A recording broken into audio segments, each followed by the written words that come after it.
I wonder what was a time during COVID when you said, wow. It could be related to church or it could not. It could be related to COVID or it could not.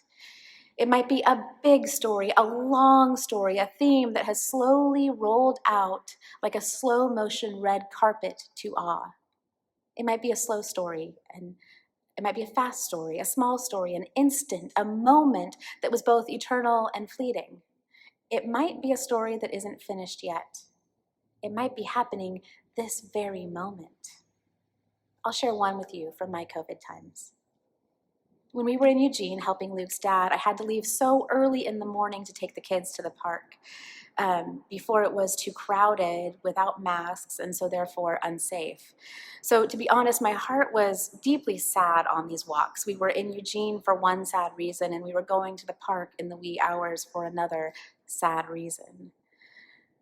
Out of nowhere came this cat. It walked right up to Lisa. And toddlers are not famously gentle enough to get along well with strange animals. And cats, honestly, are not famously gentle enough to get along with anyone, let alone toddlers, let alone strange toddlers.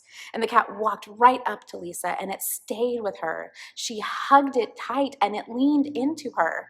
It was this small thing, but my soul felt this sacred release, this timelessness, this eternity hidden in the tiny. All I could say was, oh my, as a heavy heart lifted somewhere to meet the Eternal One in both the clouds and on the pavement of Alderman Loop Road, 3 blocks from Bethel Park in the most suburban streets of Eugene. And eventually, though the wow didn't stop, it was time to move on. So we walked the rest of the way to the park. Now, the day before, my kids were not able to do anything at the park at all. For one, it was crowded, again, without masks.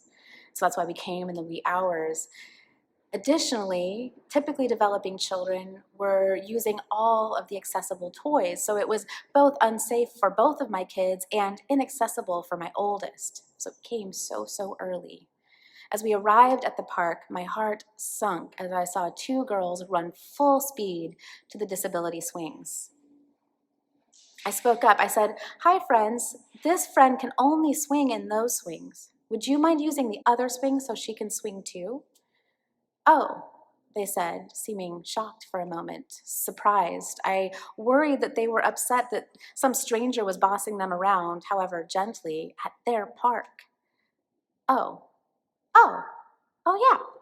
And happily they hopped out of the disability swings and into the other swings, and I was able to put my child in the swing that was appropriate for her and have my youngest in the toddler swing that was right next to it, so they were able to swing right next to each other. And I said to the girls on the other swings, "Thank you so much. Not many things at parks are made for friends with disabilities, so this is very special for her and her sister. Thank you. This is really very special." And my toddler began to sing as she swung, "Very special, very special." And my heart, holding the cat and the morning light and the sacred and small moment of the swings, began to sing in harmony with her, "Wow, wow, wow." And so I wonder, what is a story of wow that Spirit is moving you to share today?